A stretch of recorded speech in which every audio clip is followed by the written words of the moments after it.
I just had to let you know you're. She haven't been through, she haven't been through.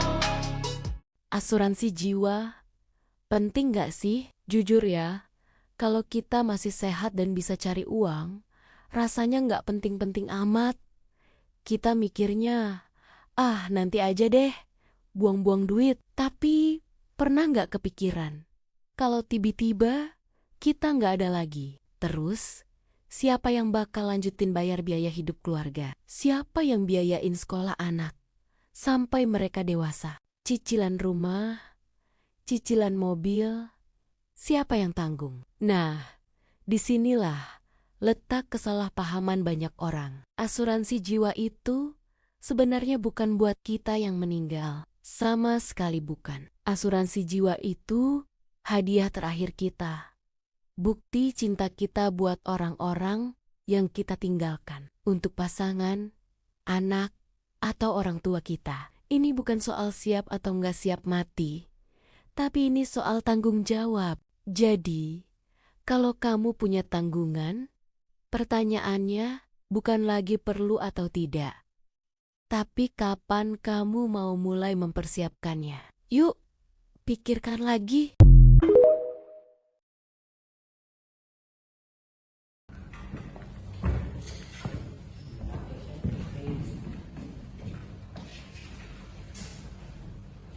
Oke, selamat pagi saudara-saudari semuanya. Sebelum masuk ke pembahasan yang lebih dalam, ada pertanyaan dasar nih dari saya. Menurut Nabila, asuransi itu apa sih? Kalau menurut aku sih asuransi itu kita nabung, tapi kalau ada apa-apa kita bisa keluarin. Itu tuh miskonsepsi paling umum ya di Indonesia. Asuransi itu bukan tabungan ya, saudara-saudara sekalian. Menurut Catherine, asuransi itu apa? Kalau menurut saya sih kayak bayar premi, terus dapat perlindungan. Kalau nggak terjadi apa ya preminya hapus. Oh, itu mendekati. Menurut Undang-Undang Nomor 40 Tahun 2014, asuransi adalah perjanjian antara tertanggung dengan penanggung. Tertanggung itu membayar premi, sedangkan penanggung wajib memberikan penggantian kalau terjadi peristiwa yang tidak pasti. Bahasa sederhananya itu kayak gotong royong. Orang-orang akan bayar premi yang kecil, kumpul dana lebih besar, dan akan membantu yang kena musibah nantinya. Berarti kayak arisan yang nggak pasti dapat. Mirip prinsipnya, tapi arisan semua pasti dapat. Kalau asuransi itu cuma yang kena musibah yang dapatnya. Dan itu bagus ya. Kalau nggak pernah klaim, artinya nggak pernah kena musibah. Kalian nggak bisa beruntung. Tapi rugi dong Bu kalau nggak pernah dipakai. Saya balik tanya ya, Akbar. Harga helm berapa? 300.000. Kalau naik motor nggak pernah kecelakaan, helm itu sia-sia dong? Enggak dong. Asuransi itu sama, alat mitigasi risiko. Premi yang dibayar adalah harga diri dari ketenangan pikiran. Kalau kamu beli bukan supaya musibah datang, tapi supaya kalau datang kamu nggak panik gitu. Biayanya itu dari mana gitu. Bu, saya pernah rugi justru baru paham ini.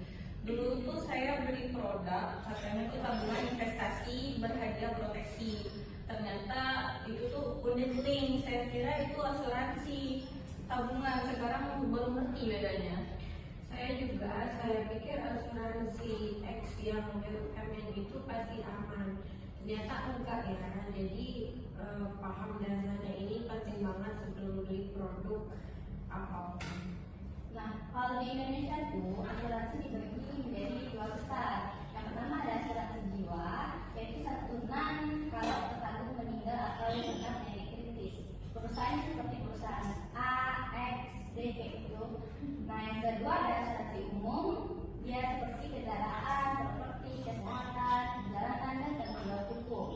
Perusahaan seperti MNO gitu. Selain itu ada asuransi sosial seperti BMX kesehatan dan BMX ketenagakerjaan. Bu, kalau prioritas saya ke punya mantan dan nggak ada prioritasnya apa? Nah, sama prinsipnya, tapi eksekusinya beda. Prioritas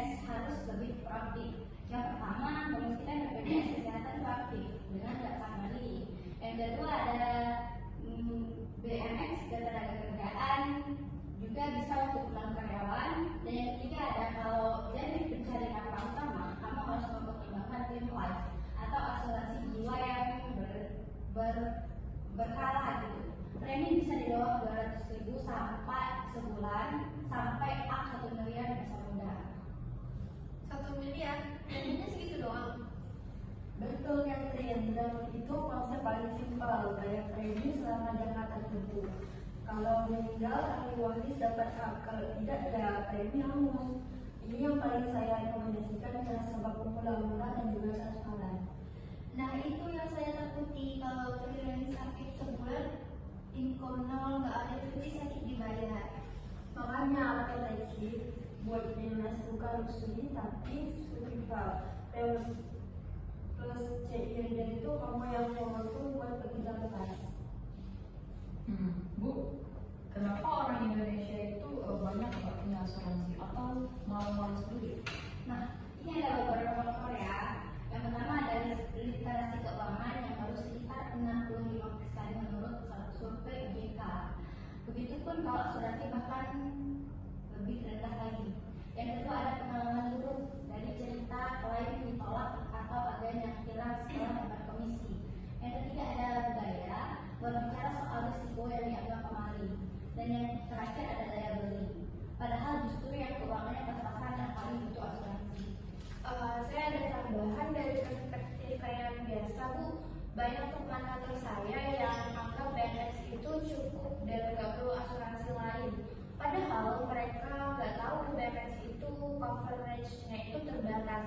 Baru panik waktu udah sakit berat dan kena inner limit atau obat di luar Fornas. Nah, dan ada juga yang sebaliknya terlalu banyak beli asuransi tanpa tahu isinya. Saya punya teman bayar premi 4 asuransi kesehatan per bulan, tapi nggak tahu mana yang overlap, mana yang ada gap. Itu juga salah. Asuransi harus direncanakan, bukan dikoleksi.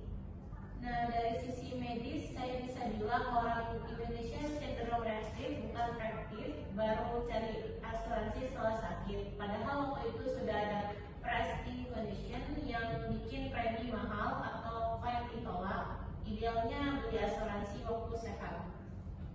Saya contohnya, dulu nggak kepikiran asuransi motor doang pikir saya. Sampai akhirnya ditabrak dan kerugian 17 juta. Dana pendidikan anak saya habis buat bayar ganti rugi orang. Jadi kenapa industri asuransi diatur ketat oleh OJK, bisnis berbasis kepercayaan jangka panjang? Kamu bayar premi hari ini, manfaatnya bertahun-tahun kemudian. Contoh pentingnya pengawasan jiwa rahasia. Izin dicabut OJK Januari 2025 lewat Ket 9 2025. Setelah gagal bayar, polisi senilai triliun. BMX pun bisa koplas kalau salah kelola. Saya korbannya langsung dan saya bisa konfirmasi ke BUMN ke otomatis aman. Uang pensiun saya hilang sebagian di sana. Jadi cek perusahaan asuransi di OJK itu wajib sebelum beli asuransi. Sama juga kayak saya, bank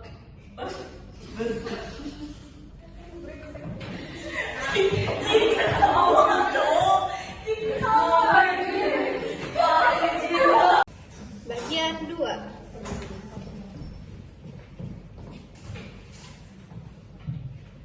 sama tuh kayak saya bank besar, brand besar, tapi produk asuransi yang dijual di bank itu bukan produk banknya, itu produk perusahaan asuransi terpisah. Banyak orang nggak paham bedanya.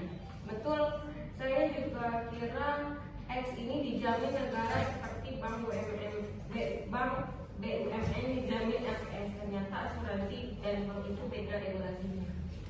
Program penjaminan polis oleh LPS baru efektif 2028. Sebelum itu, kalau perusahaan asuransi kolpa, nasib nasabah bergantung pada likuidasi. Jadi penting banget pilih perusahaan yang sehat dan punya modal kuat. Oh, jadi cara cek perusahaan asuransi yang sehat itu gimana Mas? Bukan buka WhatsApp, Jack.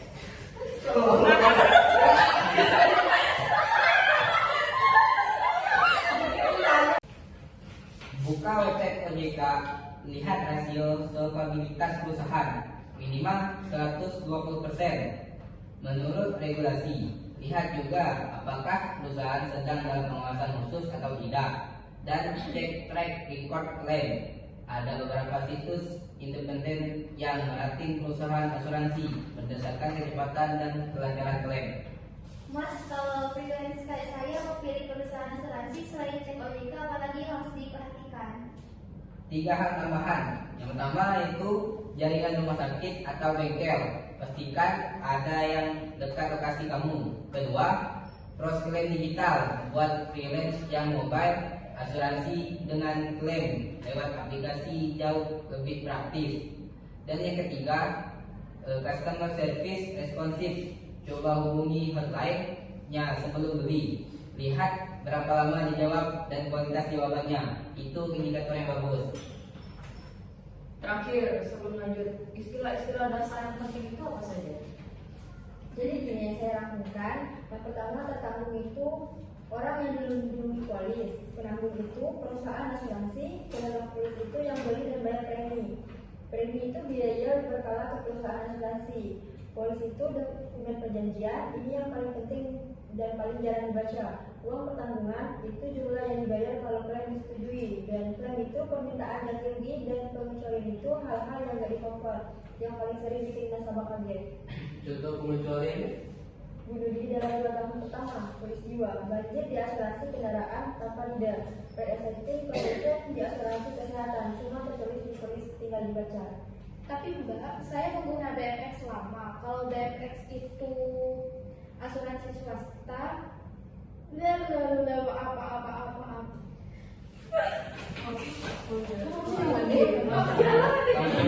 Langsung asuransi swasta. Mbak Talia, saya pengguna BMX lama. Kalau BMX itu kan juga punya pengecualian, misalnya operasi kosmetik, infertilitas, dan beberapa tindakan lain. Bedanya apa dengan pengecualian di asuransi swasta? Prinsipnya itu sama, ada batas yang di-cover, tapi di asuransi swasta pengecualiannya lebih bervariasi antar produk, makanya wajib baca polis satu persatu. 2 produk dari perusahaan yang sama pun bisa beda pengecualiannya. Nah, Mbak, kalau soal klaim kecelakaan, pernah nggak pengalaman nasabah klaim ditolak padahal kecelakaannya beneran? Pernah, biasanya karena klaim diajukan lewat batas waktu. Kebanyakan polisi minta lapor dalam 3 kali 24 jam setelah kejadian, atau karena dokumen nggak lengkap dan nggak ada surat polisi, nggak ada foto kejadian. Dokumentasi itu penting.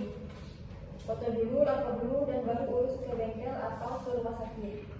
Saya tambahin dari sisi medis, kalau masuk IGD karena kecelakaan, minta surat keterangan medis dan detail diagnosa. Dokumen ini penting buat klaim asuransi dan juga BMX. Banyak pasien lupa minta dokumen saat pihak akhirnya repot mengurusnya ke belakang. Sampai satu lagi, asuransi itu bukan one size fits all. Kebutuhan mahasiswa beda dari ibu rumah tangga, beda lagi pengusaha, beda lagi freelance. Maka jangan beli asuransi karena tetangga beli. Analisis dulu resiko dan kebutuhan kamu sendiri. Saya setuju. Dulu saya beli polis X karena teman-teman kemudian semuanya beli. Nah, nggak ada yang nanya aman nggak sih ini, semua ikut-ikutan. Kalau dulu saya bisa sendiri, mungkin ceritanya beda lagi. Di kantor saya juga gitu, banyak teman-teman yang beli asuransi unit-link dari agen yang datang ke kantor tanpa bandingin dengan produk lain karena teman-teman pada beli. Peer pressure di dunia finansial itu nyata dan berbahaya. Nah, saudara-saudara sekalian, asuransi itu alat ya, bukan berarti ada yang bersikap terbuka. Jangan anti karena pengalaman yang buruk, tetapi juga jangan percaya karena janji manis agen. Pas pelajari dulu baru putuskan.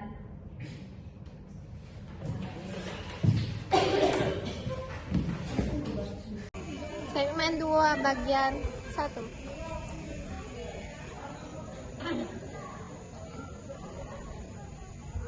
Zama, terima kasih sudah buka di kamera.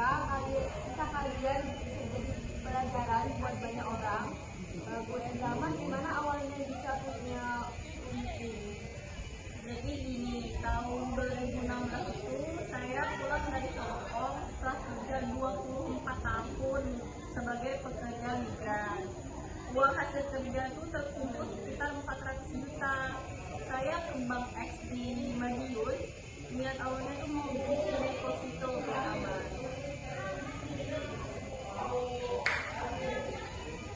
Terus apa yang terjadi? Saya ditawarin Mbak di bank, katanya ada tabungan investasi bunga lebih tinggi dari deposito 12% per tahun, terus ada proteksi juga. Saya kira itu produk bank, dikasih brosurnya itu grafiknya naik terus. Saya tanya ini tabungan atau asuransi, dia bilang dua-duanya Bu. Saya tanda tangan banyak kertas tanpa baca semuanya. Dan pertama berapa? Sekaligus 300 juta. Katanya kalau sekaligus bunganya lebih bagus. 2 tahun kemudian tuh saya mau cairkan uangnya buat mantu istri saya mau nikah. Di banknya itu bilang yang bisa diambil cuma 80 juta. Saya shock dong. Ternyata ada biaya akuisisi sampai 40% di tahun-tahun awal. Jadi total kerugian saya 150 juta rupiah. Dari segi kesehatan saya lihat pasien stres berat karena finansial kayak gini. Terus dampaknya bukan cuma uang, tapi juga tekanan darah, insomnia, depresi. Bu Elzama pasti pernah ngerasain. Iya dok, benar. Saya sempat gak bisa tidur berbulan-bulan. Malu saya sama keluarga. Lalu, kata menikah, pasien stres berat. Segmen 2, bagian 2.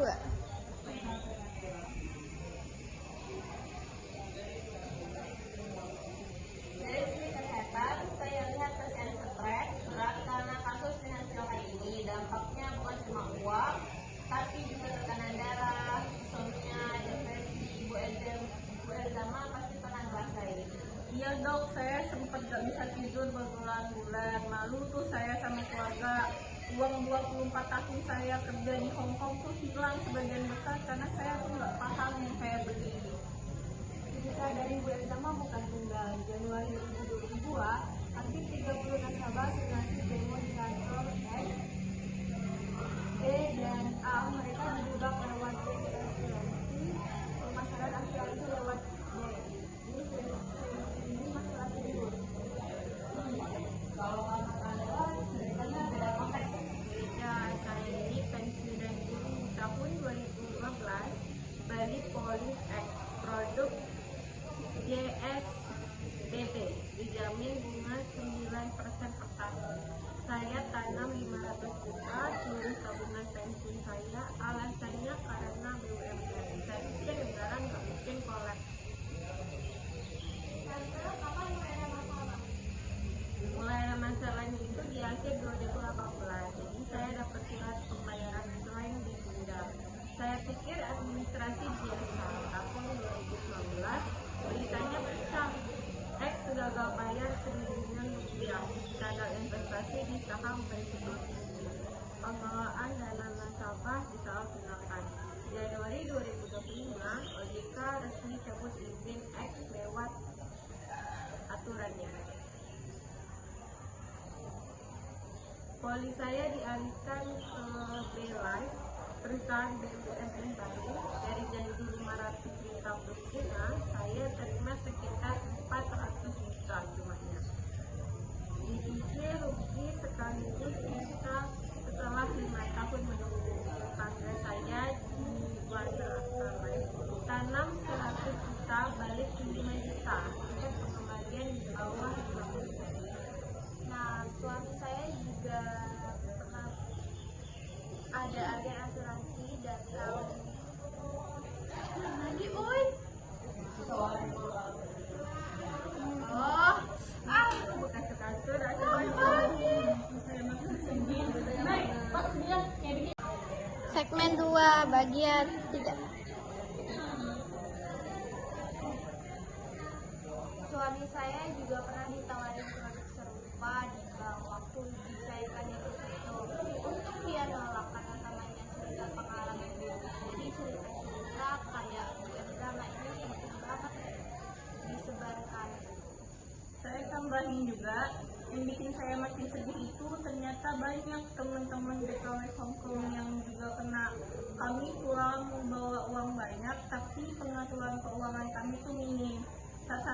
banget buat mis-selling di bank.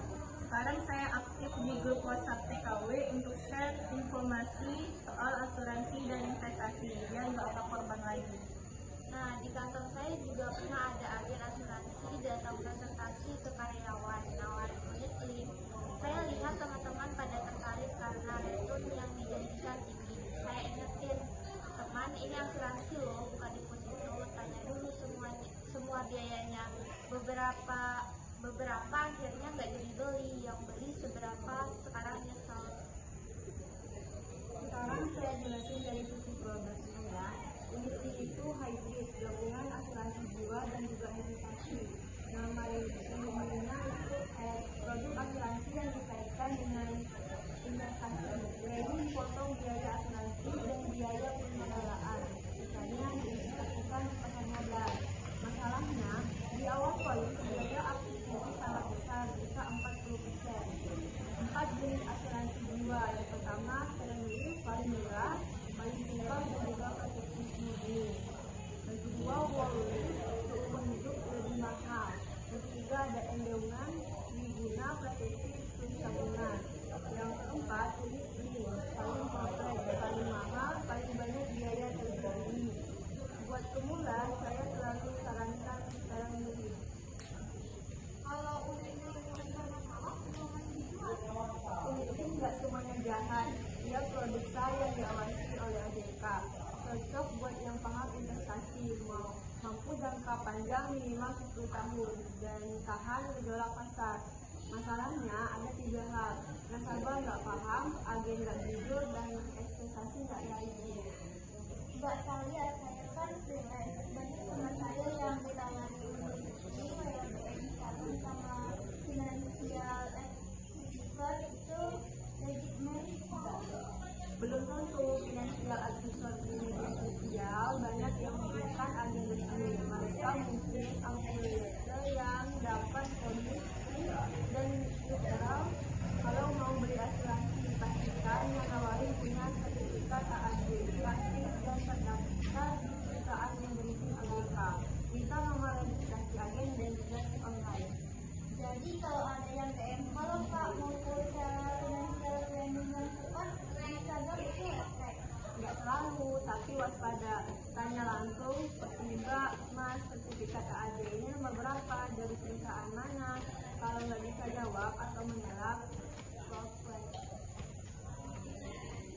Dari perspektif Genji, menurut saya, masalah utamanya bukan produknya, tapi cara distribusinya. Agen yang datang ke bank, dan Instagram, telemarketing, semuanya terasa agresif. Generasi kita lebih sosialisasi diri, banding-bandingin online baru ini. Sebagai pengusaha, saya juga pernah ditawari unit link buat investasi perusahaan. Untuk saya tanya ke akuntan dulu, dia bilang, Pak, kalau mau investasi, reksadana aja. Kalau mau proteksi karyawan, asuransi grup, term life aja, jangan campur. Ya, udah woi, baterai rendah. Segmen 2 bagian 4.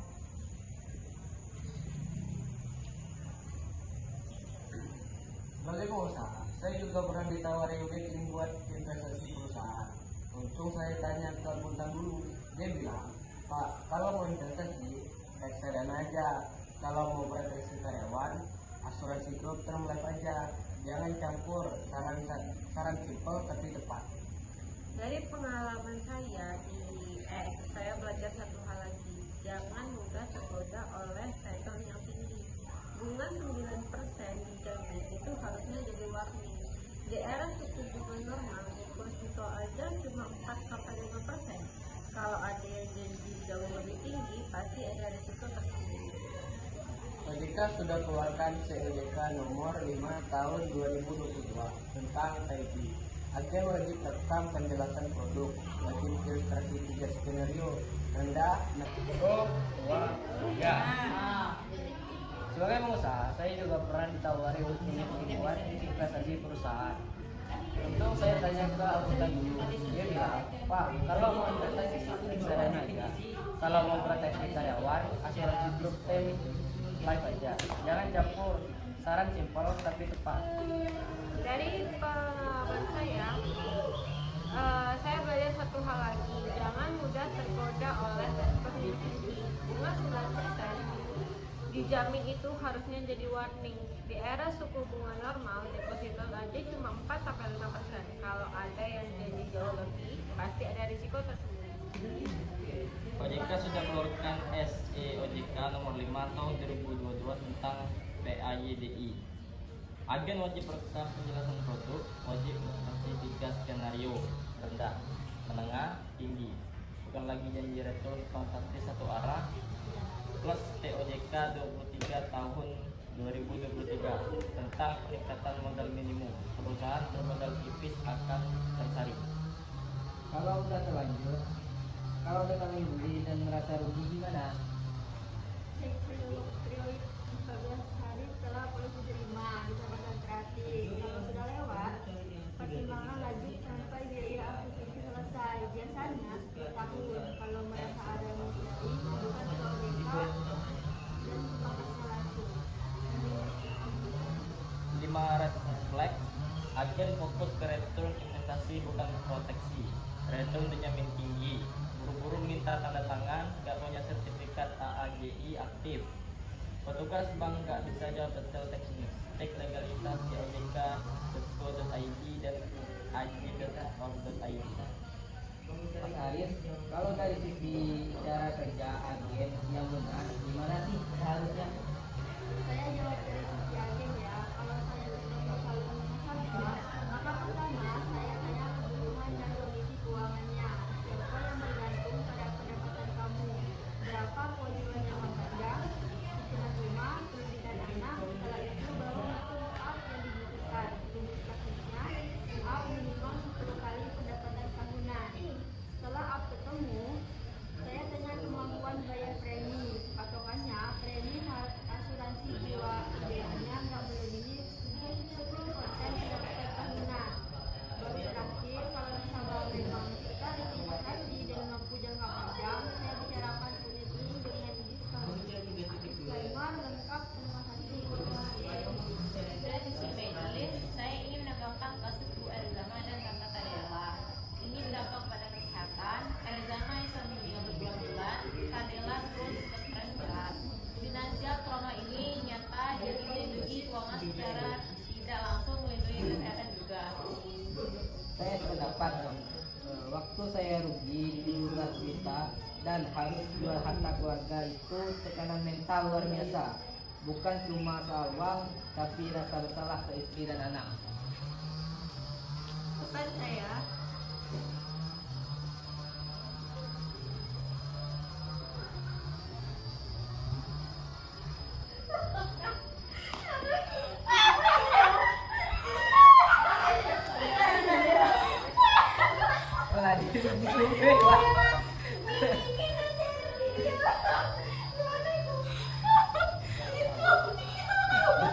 baca-baca, saya merasa bersalah karena dari saya. Kapan gua dia anak, weh? Berhenti kan? Papa. Berhenti kan? Jangan sadar. Ya. Bentar. Kau adik. Cukupkan cowok itu. Papa, Ya, kita masih kayak Papa, HP Aris papa. ada ya. HP Aris adik. Lo ketemu teks ya? Tamat. Udah ada apa? Adin baca tadi ya. Papa, papa.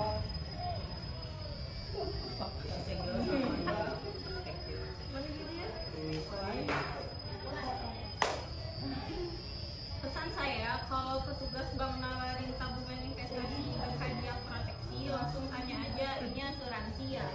Jangan tanda tangan kalau belum ngerti, ajak anak atau saudara yang lagi paham. Satu malah pikir-pikir bisa selamatkan puluhan juta. Dan diversifikasi, jangan semua telur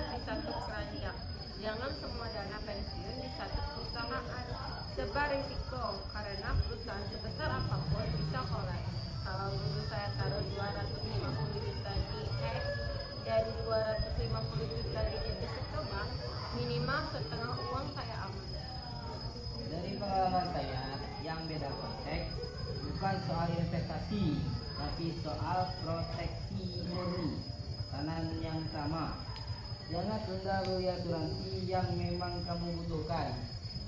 Saya tunda beli TPL motor, akhirnya rugi 17 juta. Itu bisa dibayar dengan premi 10.000 setahun. Perbandingannya nggak masuk akal. Sekarang saya paham kenapa orang bisa bilang asuransi penipu. Bukan asuransinya yang penipu, tapi cara jual yang salah dan konsumennya yang enggak informatif. Saya tambahin ya, saya pernah beli unit link waktu masih muda dan nggak paham. 3 tahun kemudian saya evaluasi, saya tuh investasinya jauh di bawah reksadana. Biaya admin makan semua. Saya putuskan surrender, ambil nilai tunai yang tersisa, dan pindah ke term life plus reksadana terpisah. Keputusan terbaik yang pernah yang saya buat. Mbak, waktu surrender sendiri berapa dikurang? Sekitar 40% dari total premi yang sudah saya bayarkan. Painful tapi lebih baik cut loss di tahun ketiga daripada terus membayar premi mahal selama 20 tahun untuk produk yang tidak optimal. Saya jadi takut bekerja untuk apa. Tapi sekarang kalau ada yang datang saya jadi tahu. Walaupun cerdas, yang pertama yang langsung dengan kalian apa sertifikat AJI-nya. Kedua, ini aplikasi murni atau ada komponen investasi. Ketiga, berapa biaya akuisisi dan biaya administrasinya. Kalau apabila bisa jawab, kita bertanya dulu dengan jelas. Berarti Asuransi BMX Kesehatan, asuransi sosial terbesar di Indonesia, lebih dari 260 juta peserta, hampir semua warga negara. Tapi pengalaman pakaiannya seiring jadi perdebatan. Mbak April, cerita pengalaman sebagai peserta lama. Oke, saya peserta sejak 2015 nih Mbak. Kartu BPJS saya untuk 5 orang. Saya, suami, 2 anak, dan mertua. Potongan otomatis dari gaji 5%, total 4% perusahaan, 1% saya sendiri. Mertua saya pedagang, saya daftarkan sendiri sebagai peserta mandiri. Kalau saya baru bekerja, gaji 6 juta, potongan asuransi BMX kesehatan saya 60.000 sebulan. Bagian 1% saya plus ada potongan lagi buat asuransi BMX ketenagakerjaan, bingung bedanya. BMX ketenagakerjaan beda dengan BMX kesehatan, mencakup jaminan kecelakaan kerja, jaminan kematian, jaminan hari tua, jaminan pensiun, dan jaminan kehilangan pekerjaan. Karyawan formalitas otomatis potongan gaji JHT itu tabungan bisa diambil saat pensiun atau berhenti kerja. JP berupa manfaat bulanan serta pensiun. Beda banget sama saya freelance, saya bayar sendiri. BS Mandiri kelas 1, 150.000 per bulan. Plus BS ketenagakerjaan BU, JK, dan JM, sekitar 30.000 sebulan. Nggak ada yang subsidi, harus disiplin bayar. Saya pasang auto debit.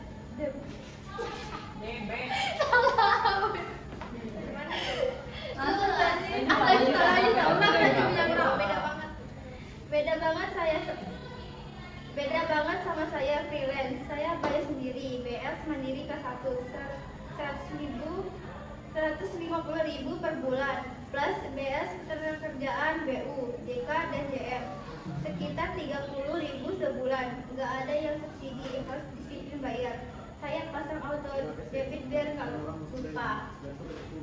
Banyak pekerja lepas nggak tahu BMX, keterkaitan kerja bisa non karyawan, freelance, ojol, pedagang pasar, petani, semua bisa daftar BPU.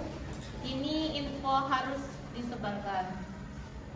Saya waktu kecelakaan motor, untung BPX aktif. Biaya tangan patah sebagian besar ditanggung. Kalau nggak ada BPX, nambah rugi lagi di atas 17 juta yang sudah hilang buat ganti rugi pihak ketiga.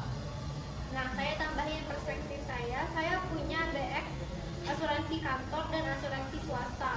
Waktu operasi tumor 2023, BX dan asuransi kantor saya pakai dengan skema COB, Coordination of Benefit, Total biaya 50 juta. Saya nggak keluar uang sama sekali. Kecuali aber kamar 2 juta. Ini bukti lapisan proteksi itu bekerja. Si agen, saya selalu sarankan nasabah pastikan BMX aktif dulu sebelum beli asuransi swasta. BMS itu fondasi biaya paling murah, anggaran paling luas. Asuransi swasta itu pelengkap, bukan pengganti. Nah, data itu menunjukkan penetrasi BPX kesehatan sudah di atas 90%. Ini prestasi yang luar biasa untuk negara yang berkembang. Masalahnya bukan di coverage, tapi kualitas layanan dan pemahaman peserta tentang cara menggunakan sistem. Nah, pengalaman rawat inap saya 2 kali lewat BMX. Anak kena demam berdarah tahun 2022, dirawat 4 kali, total biaya 0 dari saya. Alhamdulillah, mertua operasi katarak tahun 2023 agak ribet karena harus lewat rujukan berjenjang dari puskesmas. Sistem rujukan berjenjang itu prinsip dasar BMX mulai dari faskes, tingkat pertama, puskesmas, klinik atau dokter keluarga, baru diberi rumah sakit. Kecuali gawat darurat, kecelakaan, serangan jantung, stroke bisa langsung ke IGD manapun dan BMX tetap menanggung. Dok, karyawan saya pernah komplain obat dari PBX beda dari biasa yang dipakai. Gimana itu? BMX juga cover obat dalam formularium nasional atau Fornas. Kalau mau merek tertentu di dalam Fornas bayar sendiri, tapi obat Fornas aktivitasnya setara. Ini yang harus dipahami kalau dokter kasih resep, tanya ini masuk Fornas, kalau bukan hanya ada alternatif yang masuk Fornas. Dok, hemodialisa ditanggung BMX beneran. Tetangga saya gagal ginjal dan nggak mampu cuci darah. Beneran?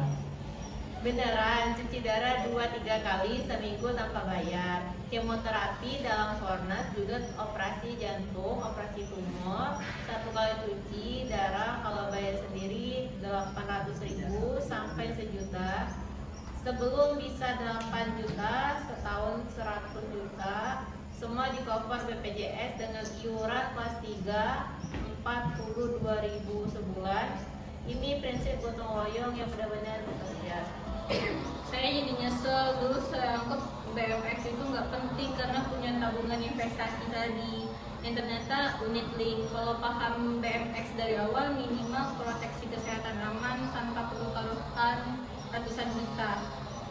Bu Erzama, kalau boleh saya tahu, waktu ibu di Hong Kong ada asuransi nggak di sana? Ada mbak, majikan saya yang bayar. Waktu di Hong Kong saya pernah rawat inap dan semuanya itu ditanggung dan itu tuh gratis. Makanya waktu pulang ke Indonesia dan nggak punya asuransi kantor, saya bingung harusnya saya tuh langsung daftar BMX mandiri, bukan taruh semua uang di unit link. Saya dulu nggak tahu, baru tahu BMX ketenaga kerjaan untuk freelance itu tahun lalu. Sekarang saya bayar JK, JM, dan JT sendiri. Total cuma sekitar 60.000 sebulan. Murah buat proteksi kecelakaan kerja, kematian, dan tabungan hari tua. Dok, kalau pensiunan kayak saya yang nggak kerja lagi, bisa nggak daftar BMX ketenagakerjaan? Untuk BMX ketenagakerjaan, tetap bisa daftar sebagai peserta BBU kalau masih aktif bekerja. Misalnya mengajar les atau berdagang, tapi kalau benar-benar sudah pensiun total, yang utama pastikan BPJS Kesehatan aktif, itu prestasi paling penting di usia lanjut. Dok, karyawan saya kan ada yang kontrak dan ada yang harian lepas. Yang kontrak otomatis pakai BPS. Nah, untuk yang harian lepas itu bagaimana, Dok? Untuk pekerja harian lepas, pengusaha tetap wajib mendaftarkan ke BMX Kesehatan. Keluarannya berdasarkan upah harian dikali jumlah hari kerja sebulan. BMX Ketenagakerjaan juga wajib minimal JKK dan JKM. Ini kewajiban pengusaha, bukan pilihan. Oh, saya baru tahu itu wajib untuk pekerja harian juga. Saya akan cek lagi nanti ke kantor BPS. Sekarang ada perubahan besar, kris. Apa itu, Dok? Perpres nomor 59 tahun 2024 kelas rawat inap standar KRIS kelas 1, 2, 3 untuk pasien BPJS disandarkan jadi satu level fasilitas maksimal 4 tempat tidur per ruangan, jarak antara tempat minimal 1,5 meter, kamar mandi dalam ruangan, tirai privasi, outlet oksigen di setiap tempat tidur, suhu ruangan terjaga 20 sampai 26 derajat Celcius. Ada 12 kriteria standar di pasal 446 A Perpres tersebut. Target berlaku paling lambat 30 Juni 2025. Berarti kelas 3 jadi lebih bagus dong. Tapi kelas 1 dan kelas 2-nya? Secara umum iya untuk pasien BMX, tapi kelas VIP dan suite untuk pasien umum non BMX tetap ada. Kalau mau upgrade bisa bayar selisih sendiri atau lewat asuransi swasta. Dari perspektif agen, perubahan KRIS ini mempengaruhi positioning asuransi CPA.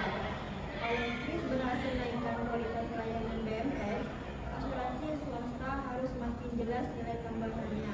Bukan sekedar kamar lebih bagus, tapi kecepatan layanannya juga, akses tanpa rujukan, serta fleksibilitas pilihan rumah sakit. Dan transisi ini harus dikawal dengan ketat. Rumah sakit swasta kecil yang marginnya tipis mungkin kesulitan memenuhi standar KRIS. Kalau tidak memenuhi, mereka mungkin putus kerjasamanya dengan BMX. Nah, itu akan mengurangi pilihan rumah sakit untuk pasien BMX. Jadi ada sisi jangka pendek yang harus diantisipasi. Iuran masih skema lama sampai implementasi betul. Kelas 1 150.000, kelas 2 150.000, kelas 3 40.000, 20.000 per bulan. Peserta bayar 35.000, pemerintah subsidi 7.000, untuk karyawan 5% gaji dengan batas atas 12 juta rupiah. Kalau karyawan saya kan gajinya UMR, berarti bagian mereka cuma 1% dari UMR ya. Dan kalau ada yang benar-benar nggak mampu, bagaimana? Ada skema PBI, penerimaan bantuan iurannya bisa dibayar pemerintah, daftar lewat dinas sosial setempat, jadi nggak ada alasan nggak punya BMX. Dok, saya mau tanya dong, waktu saya di Hong Kong 24 tahun lalu, saya nggak bayar BMX Indonesia sama sekali. Sekarang saya pulang dan mau daftar, bisa langsung aktif nggak? Bisa daftar sebagai peserta mandiri di kantor BMX setempat, bawa KTP, KK, dan pas foto, pilih Vaskes tingkat pertama, puskesmas terdekat, biasanya paling praktis. 14 hari setelah pendaftaran, BMX sudah aktif, tak ada syarat masa kerja minimal atau riwayat peserta sebelumnya.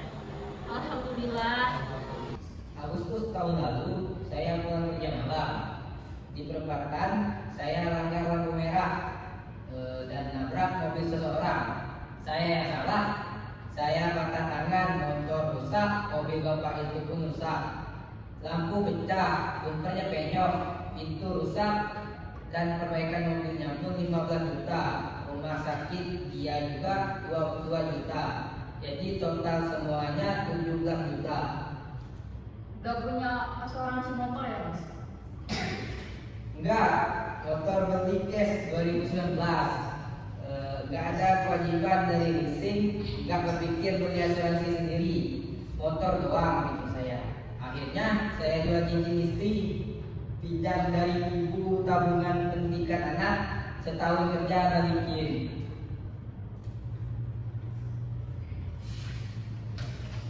Nah, Undang-Undang Nomor 4 Tahun 2023 tentang P2SK mewajibkan TPL (Third Party Liability) untuk semua kendaraan bermotor. Implementasi masih menunggu peraturan pemerintah, tapi arahnya jelas. TPL mengganti kerugian yang kamu timbulkan pihak ketiga. Mobil orang yang kamu tabrak, properti yang kamu rusak, PRS pihak ketiga. Premi TPL-nya berapa? Motor sekitar 10.000 setahun, plafon 1 juta. Mobil penumpang sekitar 250.000 setahun, plafon 25 juta. lupus dan perut lebih tinggi karena risiko lebih besar. 10.000 per tahun. Enggak sampai sepaket rokok. Kalau dulu saya punya 17 juta itu ditanggung asuransi, bukan keluarga saya. Saya punya 2 pickup mobil buat distribusi. Pakai APD 10 bulan. Premi total sekitar 10 juta 1 tahun. Mahal, tapi hitung-hitungan worth it. Dulu sebelum asuransi, setahun ada 2-3 insiden.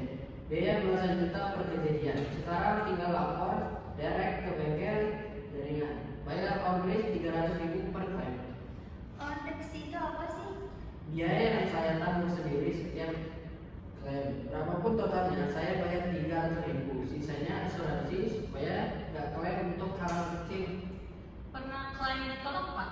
Pernah, pick up pernah banjir besar 2021. Ditolak. Banjir itu pengecualian di polis standar. Harus ambil rider banjir terpisah, tambah 25% di premi utama. Pelajaran mahal, sekarang semua pick up saya pakai rider banjir. Huru hara dan bencana. Di Indonesia yang rawan bencana ini, itu penting. Pengecualian standar polis kendaraan, banjir, gempa, tsunami, angin puting-beliung, huru hara, terorisme, sabotase. Semua butuh rider tambahan. 2 jenis utama asuransi sukarela. All risk cover hampir semua kerusakan. Premi 2-3,5% nilai kendaraan. TLO cover kerusakan di atas 75% atau pencurian. Premi sekitar 1%. Aris, kalau mobilnya baru 2 juta, all risk berapa per tahun? Kalau rate 2,5%, premi 5 juta setahun. Kedengarannya mahal, tapi satu kali insiden perbaikan bodi mobil bisa 8-20 juta. Jadi secara statistik, kalau dalam setahun ada 1 insiden saja, udah paling mudah. Kalau TLO buat yang budget dekat, TLO rate 1%, berarti 2 juta setahun. Tapi ingat, TLO nggak cover kerusakan ringan, cuma kalau total loss atau dicuri. Jadi kalau mobil kamu cuma penyok sedikit, TLO nggak bayar. Pilihan tergantung profil risiko dan kondisi keuangan masing-masing. Jadi saya baru beli motor, kalau belum ada TPL wajib, saya tetap bisa beli TPL sukarela ya? Bisa. Beberapa perusahaan asuransi sudah jual TPL motor dan mobil secara sukarela. Harganya mirip dengan estimasi tarif wajib. Motor 10-15 ribu setahun. Mobil 200 ribuan. Tidak perlu nunggu aturan wajib berlaku untuk melindungi diri. Saya freelance, motor saya alat kerja utama. Kalau motor rusak berat, pendapatan langsung nol. Buat saya TLR plus TPL itu bukan opsi, tapi keharusan. Ini mindset yang harus diubah, terutama buat pekerja yang bergantung pada kendaraannya. Betul, motor saya juga alat kerja. Setelah kecelakaan itu, saya sadar asuransi kendaraan itu bukan cuma proteksi aset, tapi proteksi penghasilan juga. Kalau motor rusak dan nggak bisa kerja, keluarga yang ada dampaknya. Tambahan yang dari perspektif pengusaha, kalau punya armada kendaraan nasional, tanya ke perusahaan asuransi soal diskon flat atau kalau tidak. Biasanya kalau asuransi lebih dari 3 kendaraan sekaligus, premi per unit bisa turun 10-20%, lumayan kalau PKM. Kalau motor bekas tua bisa asuransi all risk. Biasanya ada batasan usia, maksimal 5-10 tahun untuk all risk. Motor lebih tua cuma bisa TLO atau TPL saja. Plus untuk pengajuan all risk, ada survei kendaraan, fotokan kondisi sebelum polis aktif. Motor saya tahun 2015, berarti masih bisa all risk ya kalau mau. Di 2025 itu sudah 7 tahun, tergantung perusahaan. Beberapa masih mau, beberapa sudah tidak. Cek ketiga perusahaan, bandingin. Kalau nggak bisa all risk, ambil TLO plus TPL. Itu kombinasi minimum yang saya sarankan. Saya dulu nggak punya motor asuransi sama sekali. Setelah belajar dari segmen ini dan dari pengalaman Mas Aditya, motor baru saya langsung saya asuransi, nggak mau lagi kehilangan aset tanpa proteksi. Dulu saya kehilangan ratusan juta, sekarang motor 15 juta pun saya proteksi. Satu yang perlu diingat selain TPL, komersial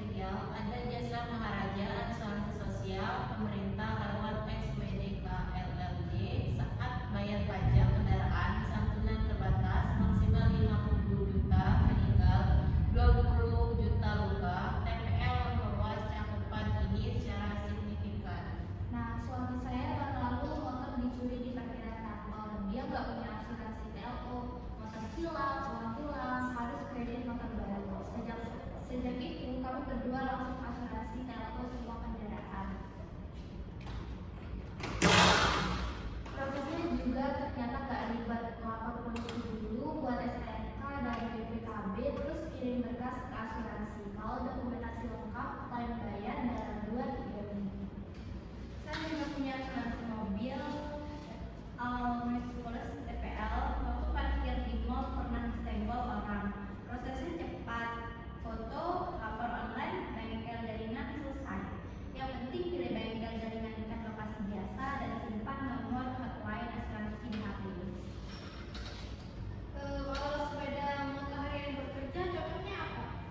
Pragmatis, mulai dari TPL wajib yang sudah ada. Motor baru dan mahal, pertimbangkan TO. All-Rix motor biasanya kurang cost efektif kecuali motor premium di atas 50 juta. Saya sekarang udah lebih paham soal asuransi. Motor baru saya langsung saya asuransi TO, gak mau lagi kehilangan aset tanpa proteksi. Dulu saya kehilangan ratusan juta di unit link, sekarang motor 15 juta pun saya asuransi. Pelajaran mahal tapi efektif. Benar, saya juga sekarang lebih teliti. Waktu beli asuransi rumah, saya baca polisnya halaman per halaman. Tanya ke agen semua pengecualian, dan saya ke agen itu di AAUI sebelum beli. Gak mau tertipu untuk kedua kalinya. Saya punya tips nih untuk UMKM. Asuransikan kendaraan operasional, pickup, truk, mobil box, sesuaikan coverage dengan pemakaian. Tanya diskon flotilla atau kalau lebih dari 3 kendaraan dan selalu sisihkan dana buat all-Rix. Dari perspektif agen, saya sering ketemu nasabah yang bingung memilih antara all-Rix dan TLO. Sebenarnya, kalau kendaraan usia di bawah 5 tahun dan nilainya masih tinggi, all-Rix worth it. Kalau sudah tua dan nilainya rendah, TLO cukup dan TPL wajib untuk semua regardless nilai kendaraan. Penting juga dipahami, asuransi kendaraan itu bukan cuma soal kendaraannya, ini soal tanggung jawab hukum. Kalau kamu menabrak orang dan menyebabkan cedera atau kematian, tanggung jawab hukumnya bisa ratusan juta. TPL melindungi kamu dari beban itu di negara maju seperti Jepang dan Eropa sudah wajib puluhan tahun. Kalau mahasiswa yang pinjam motor orang tua, siapa yang harus bayar asuransi?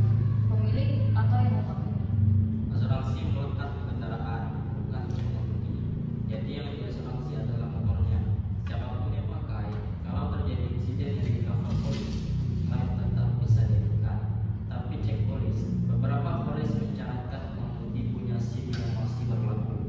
Kalau nggak punya SIM dan nabrak, klaim bisa ditolak. Motor baru saya langsung asuransi TO plus TPL 900.000 setahun. Anak saya hampir kehilangan dana pendidikan karena kesalahan saya di jalan. Asuransi itu bukan cuma melindungi uang, tapi juga masa depan anak-anak. Satu tips dari pengalaman, simpan nomor hotline asuransi di HP sebagai kontak favorit. Waktu kecelakaan kamu panik, nggak sempat cari-cari nomor. Kalau sudah ada di kontak, tinggal telepon dan langsung foto lokasi kejadian dari beberapa sudut sebelum kendaraan dipindahkan. Nah, tips bagus itu mas. Suami saya waktu motornya dicuri, panik dan lupa foto tempat parkir. Akhirnya harus balik lagi ke lokasi buat dokumentasi. Sekarang kami berdua udah simpan hotline asuransi dan BNX di kontak HP. Dari perspektif medis, kalau kecelakaan lalu lintas, prioritas keselamatan jiwa dulu, hubungi ambulans atau bawa UGD terdekat, dokumentasi dan klaim bisa belakangan, tapi minta surat keterangan medis dan IGD secepatnya. Itu dokumen kunci buat klaim asuransi kesehatan dan juga klaim TPL pihak ketiga. Saya freelance, pakai motor tiap hari buat produksi konten ke lokasi. Bakal langsung cari TPL setelah ini. Takeaway, asuransi kendaraan bukan lagi pilihan. Minimal punya TPL, preminya murah, perlindungannya besar.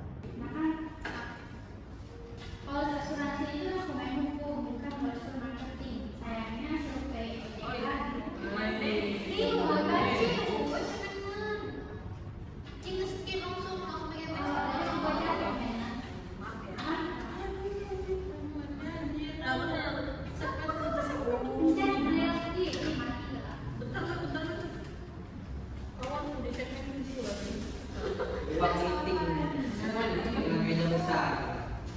Polis asuransi itu dokumen hukum.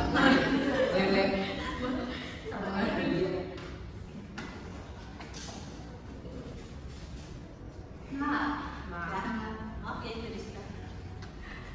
Polis asuransi itu dokumen hukum, bukan brosur marketing. Sayangnya survei EDK bilang mayoritas orang Indonesia nggak pernah baca polisnya yang lengkap.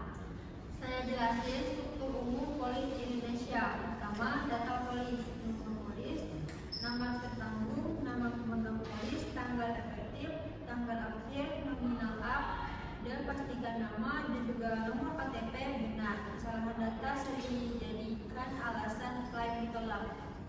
Yang kedua, ada syarat umum, hak dan kewajiban kedua pihak. Cara pembayarannya premi, mekanisme penyelesaian sengketa. Yang ketiga, ada syarat khusus atau ketentuan spesifik produk yang kamu beli. Kalau unit link, ada ketentuan pengelolaan investasi. Kalau kesehatan, ada daftar manfaat dan data broker.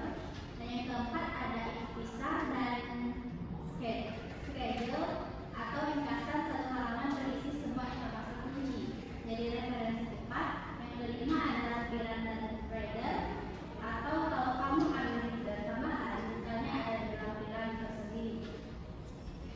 Bagian mana yang paling sering diabaikan tapi paling penting?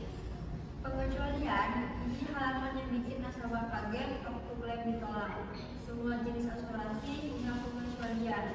Asuransi jiwa, bunuh diri di dalam 2 tahun pertama, kematian akibat narkoba, perang, dan asuransi kendaraan, banjir, gempa, huru hara tanpa rider. Asuransi kesehatan yaitu pre-existing condition yang gak dideklarasikan, operasi domestik, dan juga perawatan fertilitas. Saya contoh nyatanya, polis unit link saya itu pengecualian dan biaya akuisisi semuanya tertulis. Tapi saya nggak baca satu halaman pun. Saya cuma punya omongan petugas bank. Kalau saya baca halaman diraya, saya pasti nggak tanda tangan. Sama polis X saya ada klausul bahwa return bisa berubah sesuai kinerja investasi. Tapi saya cuma lihat apa 9% di brosur. Brosur dan polis itu beda. Yang mengikat secara hukum adalah polis. Ada istilah periode yang saya dengar tadi itu apa? 14 hari setelah polis diterima, dalam periode itu, kalau kamu baca polis dan gak setuju atau gak cocok, bisa dibatalkan dan premi dikembalikan. Ini hak yang sangat jarang dipakai karena kebanyakan nasabah tidak tahu. Saya sebagai agen selalu kasih tahu ini ke nasabah. Agen yang baik tidak takut nasabah pakai preload prior. Istilah teknis lain yang penting, nilai tunai, jumlah yang disediakan kalau polis dihentikan sebelum waktunya. Biasanya ada di whole life dan unit link. Waiting period, masa tunggu sebelum klaim bisa dihentikan. Rider, manfaat tambahan di luar polis utama, bayar premi terpisah. Lakset, polis mati karena nggak bayar premi. Subrogasi, hak penanggung untuk menagih pihak ketiga yang menyebabkan kerugian. Saya bawa polis asuransi kesehatan mama saya. Di sini tertulis pengecualian penyakit yang sudah ada sebelum polis berlaku. Berarti kalau mama saya udah punya darah tinggi sebelum beli, klaim terkait darah tinggi tersebut ditolak. Saya juga bawa polis TLO motor saya. Di sini ada tulisan klaim harus dilaporkan maksimal 3 kali 24 jam setelah kejadian. Kalau telat, lapor klaim ditolak. Bisa ditolak, masing-masing polis punya banyak batas waktu pelaporan yang beda. Ada yang 3 kali 24 jam, ada yang 5 hari kerja. Cek di bagian syarat khusus polis kamu dan catat batas waktunya. Simpan juga pengingat di HP supaya nggak lupa kalau terjadi sesuatu. Saya sekarang lagi teliti. Waktu beli asuransi 5 tahun lalu, saya baca polisnya halaman per halaman.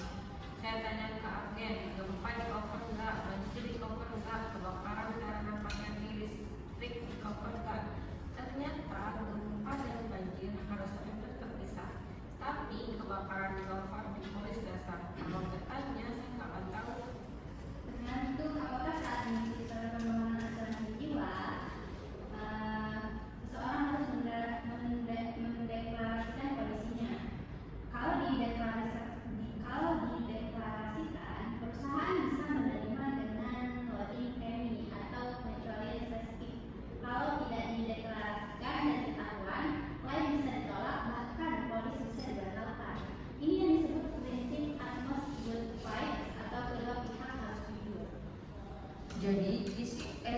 PAJ itu harus sejujur-jujurnya ya, termasuk riwayat penyakit keluarga. Harus dong. Kalau ada pertanyaan, apakah ada riwayat penyakit jantung di keluarga? Dan kamu jawab tidak ada, padahal ada. Nah, itu bisa jadi dasar penolakan klaim di kemudian hari. Perusahaan asuransi punya tim investigasi yang bisa menelusuri riwayat medis.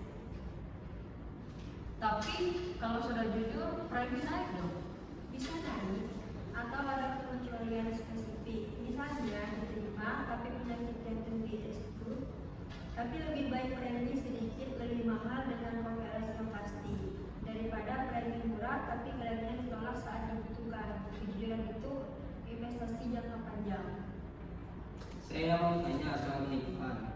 Pernah dapat telepon bertanya dari asuransi nawarin produk khusus korban kecelakaan. Saya hampir percaya karena mereka tahu saya baru kecelakaan. Itu beneran atau tipuan? Kemungkinan besar penipuan. Ada dua kategori. Yang pertama, mis-selling dari agen resmi. Mereka punya sertifikat tapi cara jualnya salah. Red flags. Janji return fantastis, buru-buru minta tanda tangan, nggak bisa tunjukkan sertifikat AAJI aktif, produk dijual lewat bank tapi petugasnya nggak bisa jawab detail. Kedua, penipuan dari non-agent. Website palsu mirip perusahaan resmi, transfer ke rekening pribadi bukan perusahaan, nawarin via WhatsApp atau DM tanpa diminta. Ini yang paling berbahaya karena uang langsung hilang ke penipu. Saya pernah dapat broadcast website asuransi kendaraan premi super murah. Cek di OJK, perusahaannya nggak terdaftar, itu saya cek. Terus gimana cara cek yang benar? Buka ojk.co.id, ada direktori perusahaan asuransi berizin. Kalau nama perusahaan nggak ada, itu ilegal. Untuk agen, cek di aajI.or.id untuk jiwa, AAUI untuk umum. Sertifikasi agen harus masih berlaku dan nomor registrasi bisa dicek online. Kalau sudah jadi korban penipuan, jalur pengaduannya kemana? 3 jalur. Kontak OJK 157, bisa telepon, email konsumen@ojk.co.id atau aplikasi APPK. LAPS SJK, Lembaga Alternatif Penyelesaian Sengketa Sektor Jasa Keuangan untuk mediasi dan arbitrase, dan Bareskrim Cyber untuk penipuan digital yang masuk ranah pidana. Ya, jadi saya tambahin soal hak konsumen yang jarang diketahui. 5 hak yang dilindungi regulasi. Pertama, polis harus dalam bahasa Indonesia. Kedua, hak mendapat penjelasan lengkap sebelum tanda tangan. Ketiga, hak beralih ke produk lain kalau nggak cocok. Keempat, hak restitusi kalau ada kesalahan dari perusahaan. Kelima, penanganan pengaduan maksimal 20 hari kerja. Dari praktik medis, saya melihat pasien yang baru tahu polisnya nggak di cover prosedur tertentu pas sudah di rumah sakit. Stresnya luar biasa, tekanan darah naik, panik, marah ke petugas, RS, kadang rasanya di polis. Baca polis itu bukan cuma urusan keuangan, tapi juga kesehatan mental. Saya juga pernah klaim asuransi kendaraan ditolak gara-gara banjir tanpa render. Kalau saya baca polis dari awal, saya pasti langsung taman render banjir. Sekarang saya baca setiap polis dari halaman 1 sampai terakhir, termasuk cetakan kecil di bawah. Saya baru kerja, belum pernah pegang polis sendiri. Kalau asuransi kantor, polisnya ada di mana? Di HR. Biasanya HR punya master polis. Kamu bisa minta salinan atau setidaknya buku panduan benefit. Di situ tercantum coverage, telepon, pengecualian dan juga prosedur klaim. Kalau HR bilang nggak ada bukunya, minta mereka kirim email di pesannya. Itu hak kamu. Oke, saya catat. Besok saya langsung ke HR. Kalau freelance kayak saya yang beli asuransi sendiri online, polisnya digital, apa sama kekuatan hukumnya? Sama. Polis digital punya kekuatan hukum yang sama dengan polis fisik, asalkan diterbitkan oleh perusahaan berizin OJK. Simpan filenya dengan baik, backup di cloud, kasih tahu keluarga lokasinya. Saya mau share pengalaman positif. Waktu klaim asuransi motor baru, saya yang TO plus TPL, prosesnya lancar. Saya lengkapin semua dokumen, foto kejadian, surat polisi, estimasi bengkel, dibayar dalam 2 minggu. Jadi nggak semua pengalaman asuransi itu buruk. Kuncinya dokumentasi lengkap dan pahami prosedur dari awal.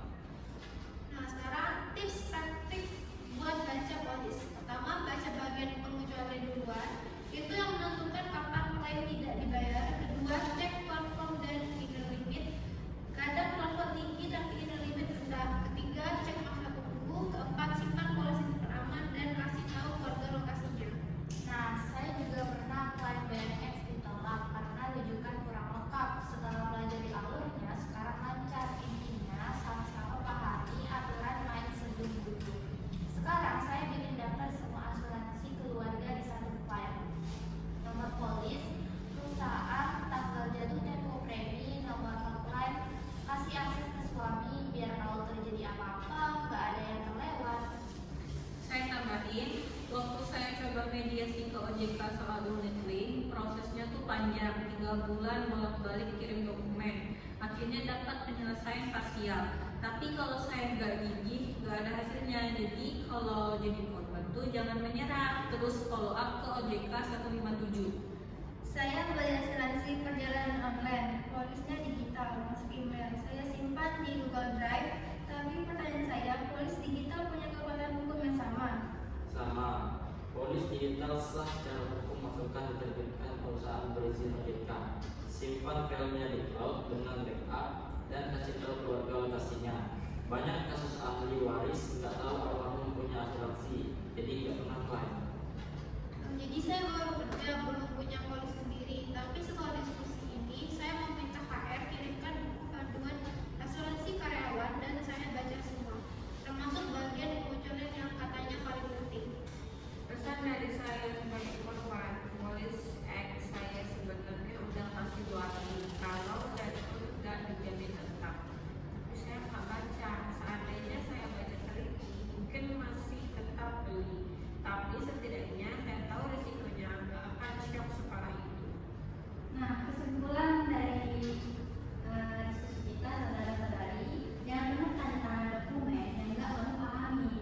Minta waktu baca, dan kalau ada yang bilang nggak usah dibaca, ini cuma formalitas. Itu merupakan refleks terbesar. Baik, sebagai agen, saya tutup dengan ini. Agen etis tidak takut nasabah baca polis teliti. Yang takut justru yang ada yang disembunyikan. Jadilah nasabah yang kritis. Itu juga membantu industri jadi lebih bersih.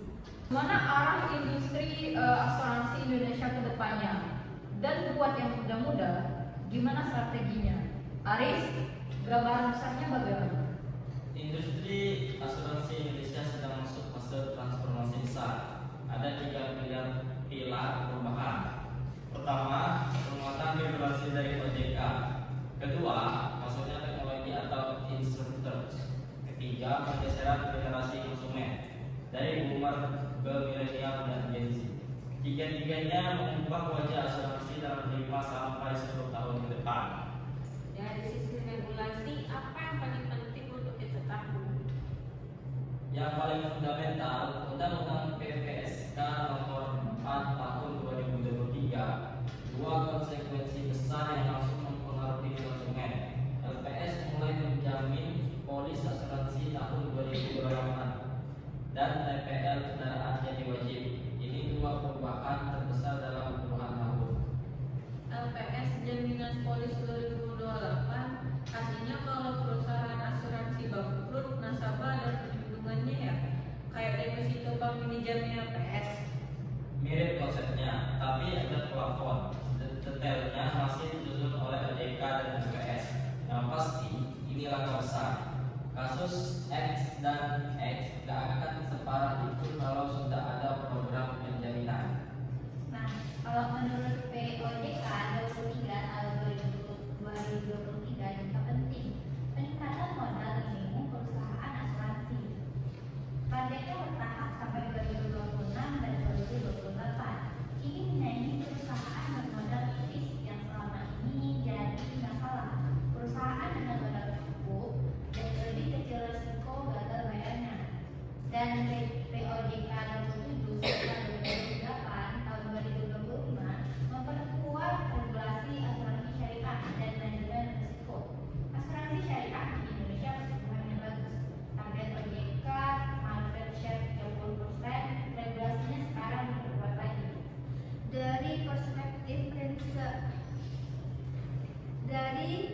perspektif freelance insurtech ini game charger mikroinsuransi asuransi premi harian Rp2.000 yang cover kecelakaan kerja. Teman saya yang ojol dan desainer lepas pakai ini realistis buat pekerja yang nggak mampu premi jutaan per tahun.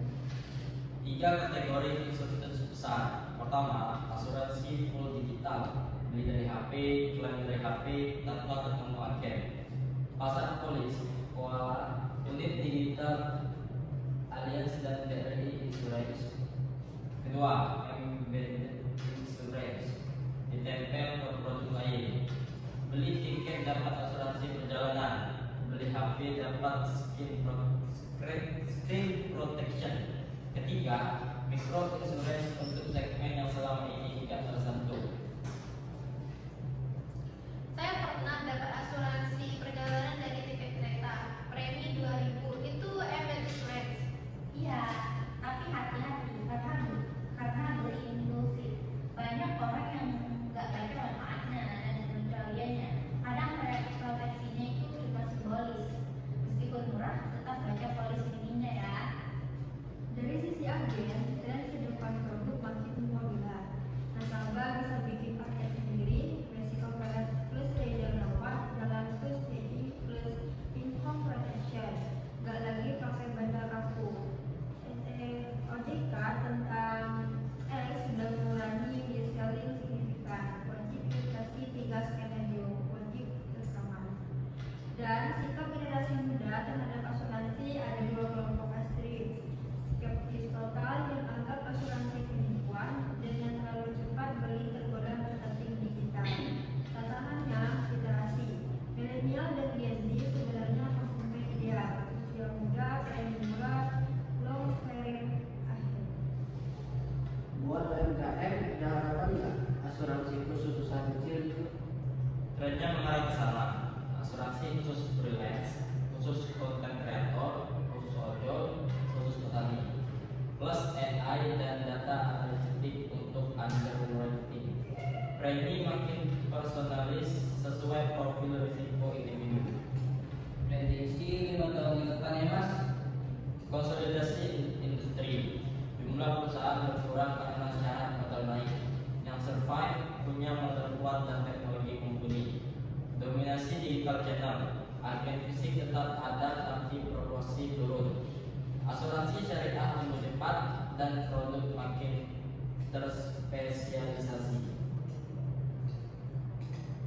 Dari perspektif korban kecelakaan, saya harap PPL wajib segera diimplementasikan penuh.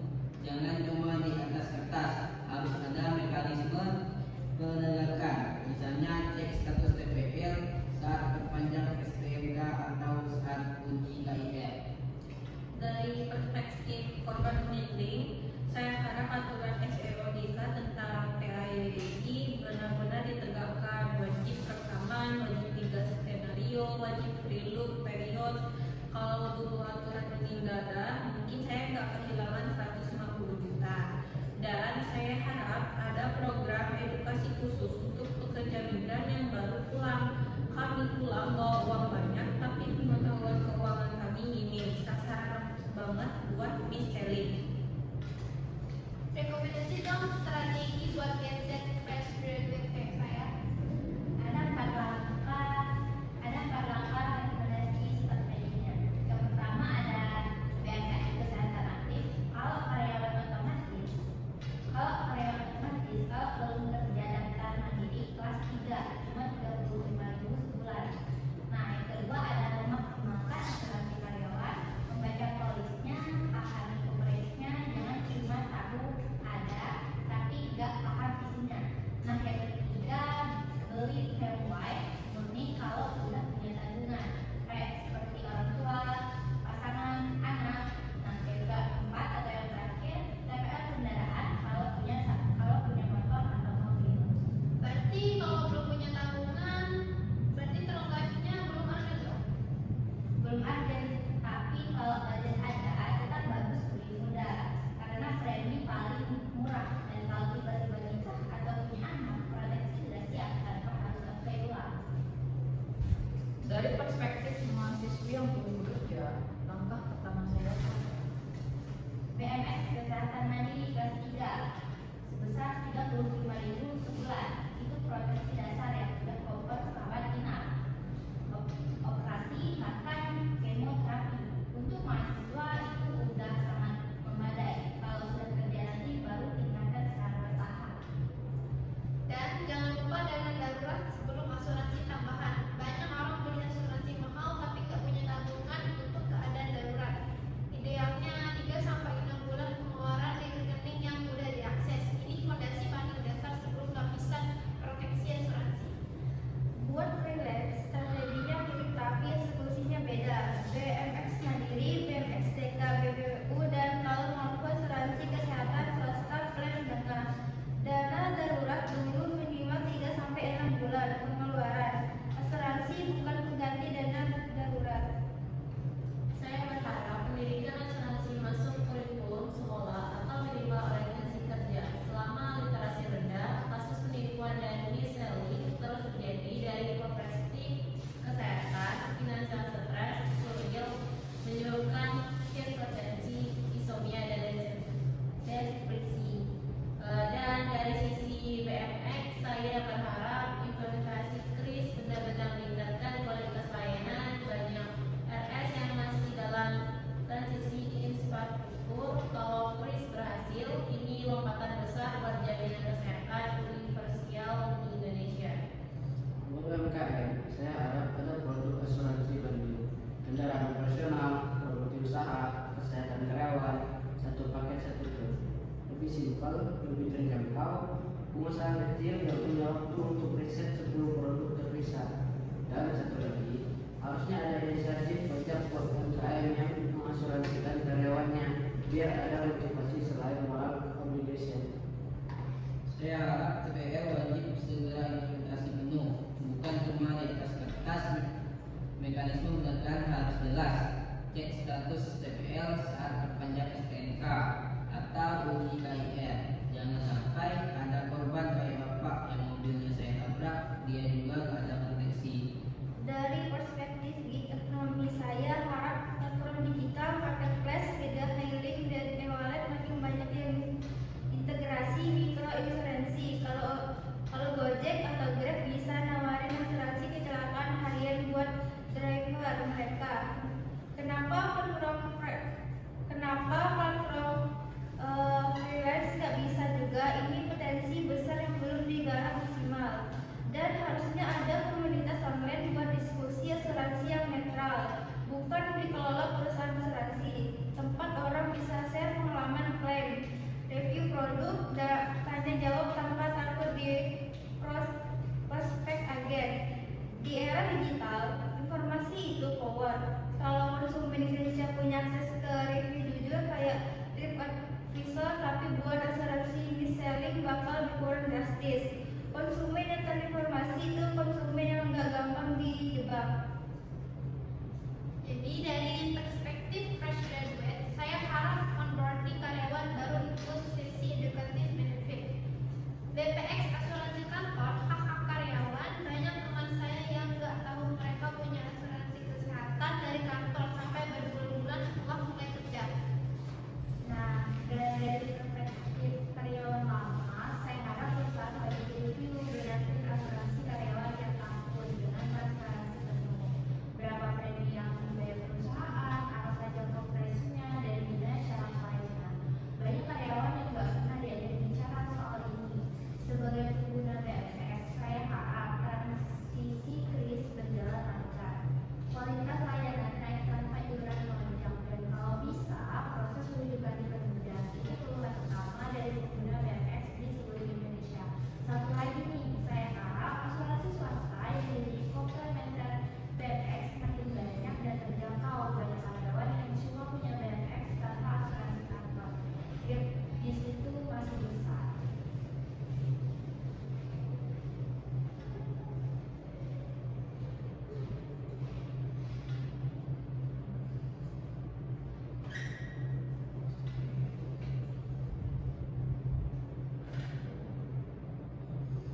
Buat UMKM, saya harap ada produk Budi.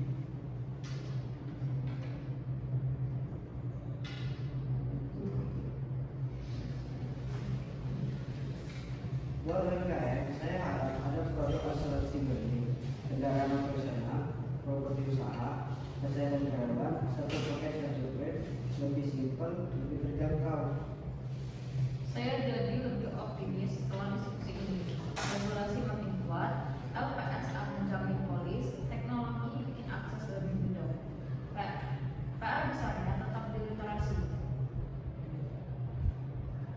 Dari korban saya bilang jangan ikuti stigma generasi sebelumnya bahwa asuransi pasti penipuan. Pelajari, pahami, pilih yang tepat. Tapi juga jangan terlalu percaya. Skeptisisme sehat diperlukan. Selalu baca polis, selalu cek OJK sebutannya kalau ragu. Nah, jadi review proteksi kalian secara berkala, kebutuhan berubah seiring nikah, punya anak, bekerja, berusaha. Polis yang cocok tahun ini belum tentu cocok 3 tahun lagi. Jadikan review asuransi sebagai ritual tahunan. Penetrasi asuransi di Indonesia masih 3% dari PDB, Malaysia 5%, Singapura 10%, ruang tumbuh luas, tapi pertumbuhan harus diiringi kepercayaan dari transparansi, literasi, dan perlindungan konsumen. Kalau tiga itu terpenuhi, asuransi akan menjadi pilar ketahanan finansial bangsa Indonesia. Indonesia kan negara dengan populasi muslim yang terbesar di dunia, tetapi penetrasi asuransi syariah kita masih di bawah 10% dari total premi. Padahal persentase luar biasa. Nah, di pembahasan kali ini kita akan membahas apa itu asuransi syariah, gimana bedanya dari polis tradisional dan cocok buat siapa. Bu, saya kan pensiunan. Di pengajian saya sering dengar teman-teman bilang asuransi itu haram karena ada unsur riba dari Arab. Apa itu benar? Itu pandangan sebagian ulama terhadap asuransi konvensional karena ada unsur ketidakpastian atau gawar dan premi yang dikelola mengandung bunga atau riba. Nah, asuransi syariah hadir untuk menjawab kekhawatiran itu. Prinsip dasarnya berbeda. Dalam asuransi konvensional, kamu bayar premi ke perusahaan menanggung resiko. Nah, itu kontrak jual beli. Dalam asuransi syariah, prinsipnya ta'awun atau tolong-menolong. Peserta saling menanggung resiko melalui dana tabarruk atau dana hibah kolektif. Nah, biar lebih jelas, saya jelasin mekanismenya. Di asuransi syariah, premi yang kamu bayar dipecah jadi 2. Yang pertama, dana tabarruk. Ini dana hibah yang masuk ke pool bersama untuk bayar klaim peserta yang kena musibah. Terus yang kedua, ujrah. Fee untuk perusahaan sebagai pengelola. Kalau dana tabarruk surplus di akhir tahun, surplusnya bisa dibagikan ke peserta. Model pengelolaan biasanya wakalah. Perusahaan bertindak sebagai wakil peserta mengelola dana atau mudharabah bagi hasil antara peserta dan perusahaan dari investasi dana. Investasinya sendiri hanya di instrumen yang sesuai syariah atau suku, reksadana syariah, deposito syariah. Tidak boleh di saham yang bertentangan dengan prinsip syariah. Bedanya secara praktis buat kita lebih sebagai konsumen apa? Klaim lebih ribet. Dari sisi agen, prosesnya hampir sama. Beli polis, bayar premi, klaim saat ada musibah. Dokumen yang diminta juga mirip. Yang beda itu di balik layar, bagaimana dana dikelola dan juga diinvestasikan. Dan untuk konsumen, pengalaman klaim asuransi syariah agak lebih ribet dari konvensionalnya. Kalau produknya sama-sama bagus, kenapa harus pilih syariah? Ada beberapa alasan. Yang pertama, buat kayak ini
Dari perspektif freelancer, ada asuransi syariah yang digital dan mudah diakses atau masih harus lewat agen konvensional? Sudah ada beberapa platform insurtech menawarkan produk syariah digital, beli dari HP, klaim dari HP. Contohnya, beberapa unit syariah dari Allianz, Prudensial, dan startup seperti Wakalah Indonesia. POJK 27 dan 28 tahun 2025 yang baru diterbitkan OJK juga memperkuat regulasi asuransi syariah, termasuk standar tata kelola dan manajemen risiko. Dari sisi medis, saya melihat di tanya pasien, dok, BMX itu syariah atau enggak? Menurut saya, BMX kesehatan itu program jaminan sosial pemerintah yang bersifat universal. Majelis Ulama Indonesia melalui fatwa DSN MUI nomor 98 tahun 2015 sudah menyatakan BMX kesehatan boleh diikuti meskipun secara teknis bukan produk syariah murni. Jadi umat muslim tetap diperbolehkan ikut BMX. Alhamdulillah saya ikut BMX dan selama ini sedikit khawatir, sekarang sudah lebih tenang. Di kantor saya ada opsi asuransi kesehatan karyawan syariah dan konvensional. Saya pilih syariah karena lebih sesuai dengan saya. Coverage-nya sama, rawat inap, rawat jalan, gigi, premi juga sama karena kita memantau. Kalau ada pilihan, kenapa tidak? Kalau asuransi kendaraan syariah ada nggak? Ada beberapa perusahaan asuransi syariah menawarkan asuransi kendaraan outright syariah, TLO syariah, TPL syariah. Mekanisme itu klaim yang sama, yang bedanya pengelolaan dana di belakang sama dana terbaru bisa dibagi ke peserta di akhir tahun. Buat UMKM ada produk syariah yang penting kendaraan plus properti. Belum banyak, tapi trennya ke sana. Pasar asuransi syariah Indonesia tumbuh rata-rata 20% per tahun.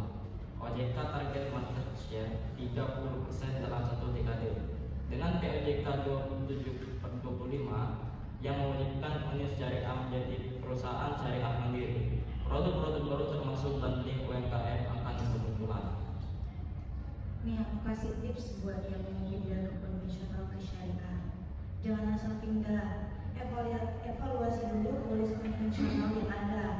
Kalau ada nilai tunai atau manfaatnya sedang berjalan, itu cost benefit pindahnya. Kadang lebih baik diteruskan yang ada dan beli produk syariah baru untuk kebutuhan tambahan.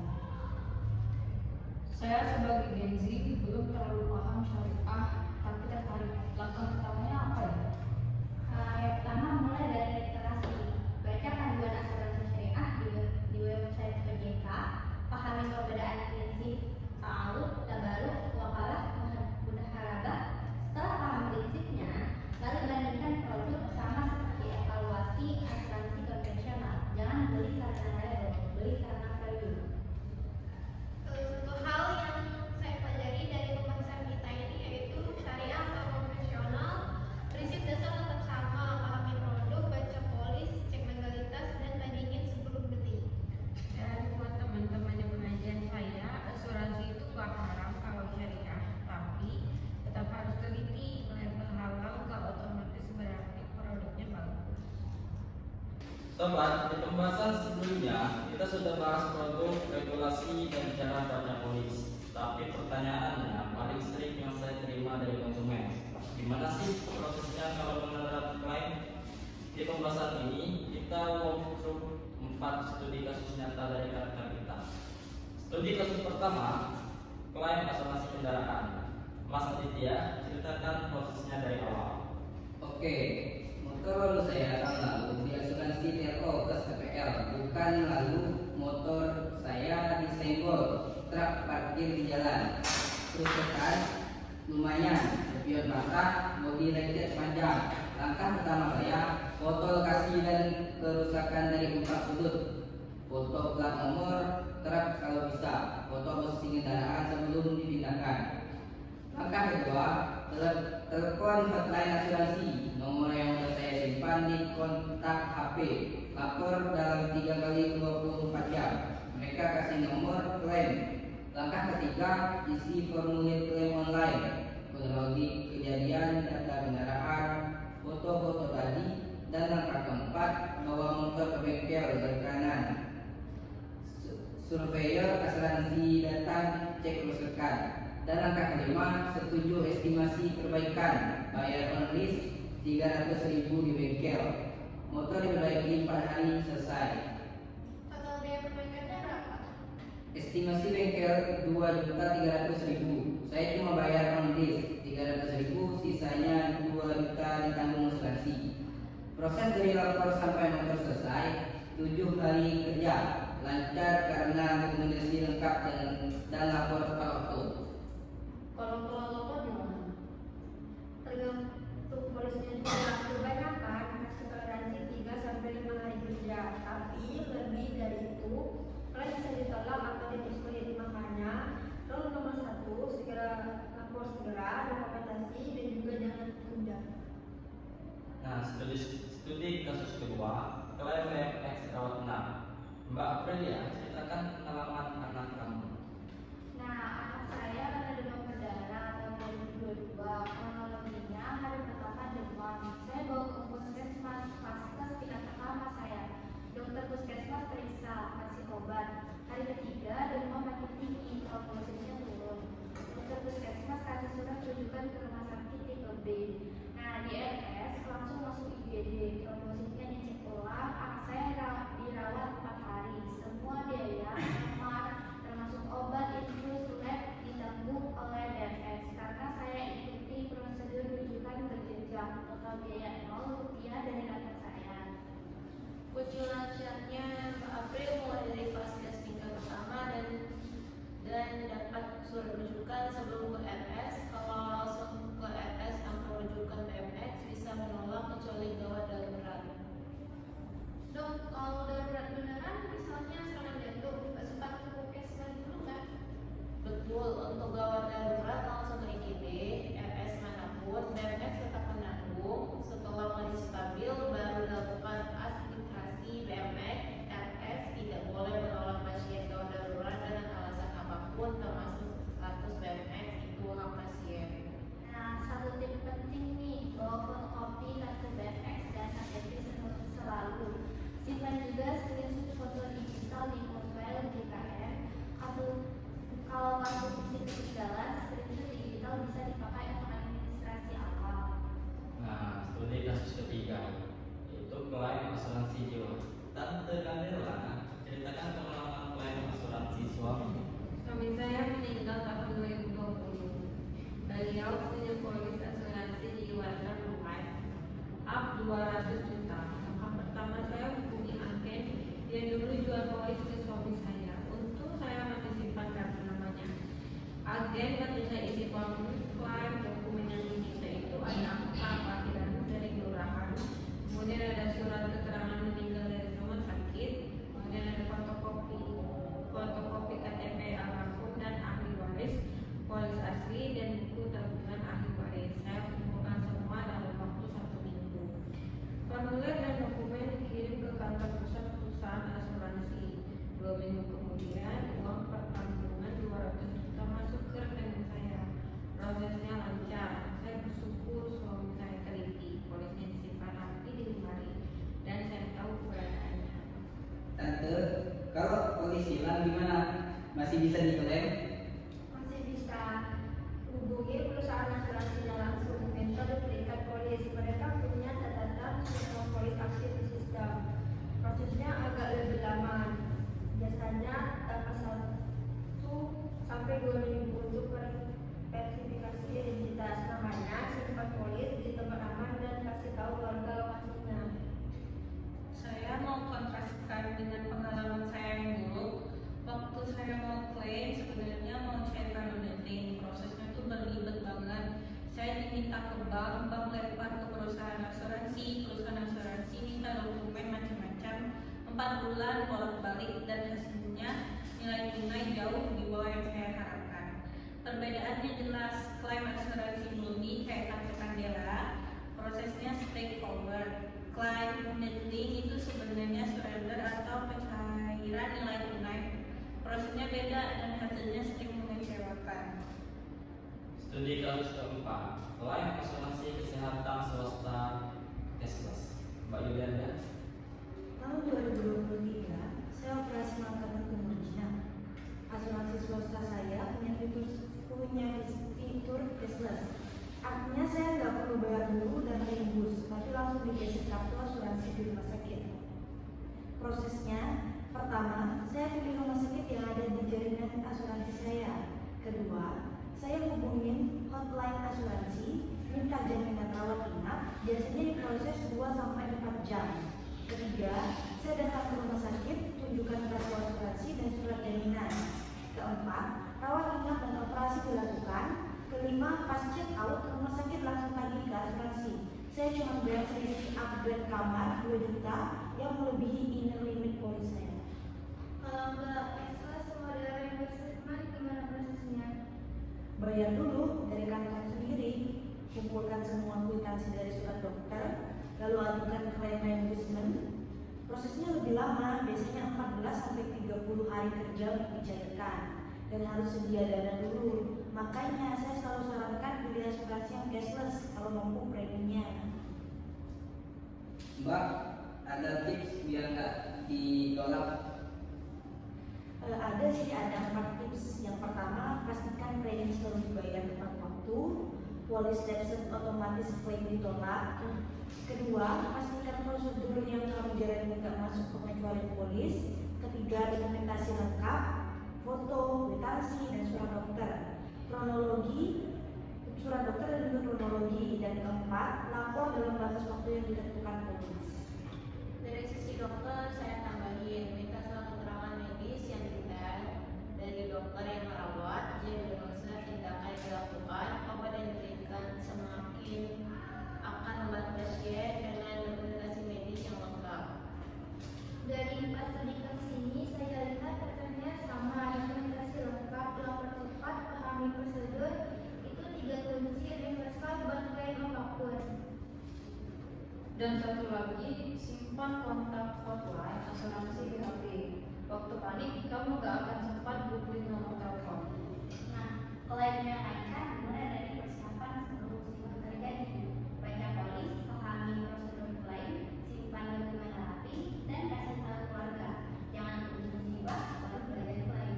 Dari pembahasan tentang berbagai produk asuransi, pertanyaan misalnya, di mana posisi asuransi dalam keseluruhan perencanaan keuangan? Asuransi bukan satu-satunya instrumen finansial. Bagaimana mengaturnya supaya semuanya bekerja harmonis? Nah, ada gambar piramida keuangan di kalian bisa cari di Google atau di mana. Yang paling bawah itu ada fondasi atau dana darurat dan proteksi dasar. Di atasnya ada manajemen utang dan cicilan. Di atasnya lagi ada investasi jangka panjang. Dan yang paling atas ada aset impian.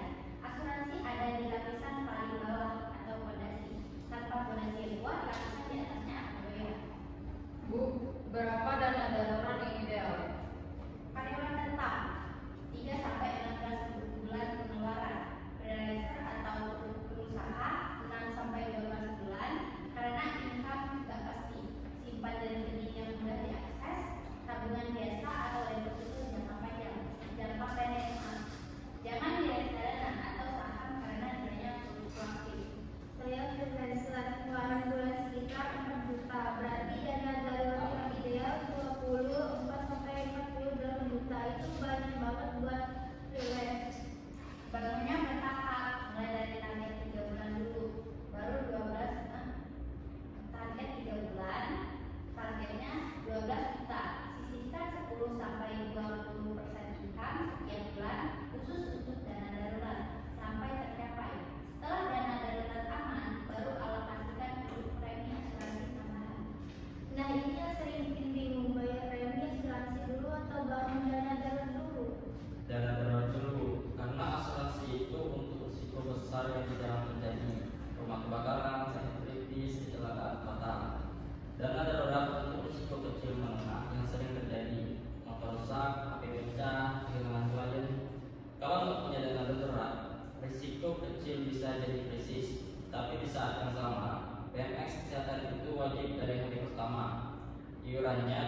untuk kebutuhan pokok, makan, transportasi, kos, utilitas. Itu 3 juta. 20% untuk tabungan dan dana darurat, 1.200.000. 30% untuk cicilan, lifestyle, dan proteksi. Dari 30% itu, 1.800.000 sisihkan untuk BMX mandiri kalau perlu, premi asuransi jiwa kalau sudah punya tabungan, dan sisanya untuk kebutuhan lain. Tapi kan BMX saya sudah dipotong otomatis dari gaji. Berapa porsi proteksi saya sudah terisi ya? Sebagian, BMX kesehatan dan ketenagakerjaan sudah dari potongan gaji. Asuransi kantor juga sudah dari employer. Jadi untuk fresh graduate tanpa tanggungan, kamu sebenarnya sudah cukup proteksi jasanya. Fokuskan 30% itu ke dana darurat, cicilan kalau ada, dan lifestyle. Baru nanti kalau nikah atau punya anak, tambahin term life. Kalau pengusaha UMKM, alokasi keuangannya beda. Sangat beda. Pengusaha harus pisahkan keuangan pribadi dan bisnis. Ini kesalahan paling umum UMKM. Asuransi pribadi dan asuransi bisnis juga terpisah. Asuransi bisnis, kendaraan operasional, profit usaha, dan liability itu biaya operasional yang masuk pembukuan bisnis. Asuransi pribadi, jiwa, kesehatan masuk ke pengeluaran pribadi. Saya dulu nyampur semuanya. Untung angkutan saya yang akhirnya benerin. Sekarang backup di asuransi atas nama usaha. Asuransi kesehatan saya sama pribadi. Lebih rapi, lebih jelas kalau ada yang keren. Bu, saya punya pertanyaan yang mungkin banyak orang pikirkan. Saya tuh pernah rugi besar di unit. Sekarang saya sudah 45 tahun. Uang saya tidak dikit. Gimana cara mulai lagi dari nol? Yang pertama, jangan menyalahkan diri sendiri terus-menerus, itu gak produktif. Yang kedua, audit kondisi keuangan saat ini, beberapa tabungan, beberapa pengeluaran bulanan, beberapa income. Ketiga, bangun dana darurat 3 bulan dulu. Keempat, pastikan BMX aktif, itu proteksi dasar yang paling murah. Nanti kelima, kalau sudah stabil, pertimbangkan asuransi, kesehatan swasta, dan basic step by step, tidak perlu sekaligus. Terima kasih Bu, saya lagi proses tahap ketiga nih, membangun dana darurat lagi dari nol. Pelan tapi saya konsisten. Saya tambahin dari perspektif tradisional. Banyak orang Indonesia nggak punya perencanaan pensiun. Saya dulu pikir X itu pensiun plan saya, ternyata kolaps. Sekarang saya sadar pensiun itu harus dipersiapkan dari besar. Kombinasi JHT, JP dari BMX, ketenaga kerjaan, tabungan pribadi, dan kalau mampu reksadana atau deposito, jangan bergantung pada satu instrumen. Dan asuransi jiwa itu bukan pensiun plan. Asuransi jiwa proteksi untuk keluarga kalau kamu meninggal. Pensiun plan adalah tabungan untuk kamu sendiri di masa tua. Keuangan beda, jangan mencampur. Saya setuju tentang kendala dari pengalaman sebagai agen. Kesalahan paling umum yang saya temui, nasabah itu menganggap asuransi jiwa sebagai tabungan pensiun. Mbak, saya mau beli asuransi buat pensiun nanti. Itu misconception yang harus diluruskan. Asuransi jiwa itu proteksi keluarga, bukan tabungan hari tua. Kalau mau nabung pensiun, pilih instrumen investasi, reksadana, saham, obligasi, dan juga deposito. Kalau mau proteksi keluarga, pilih term life, jangan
simple buat penonton.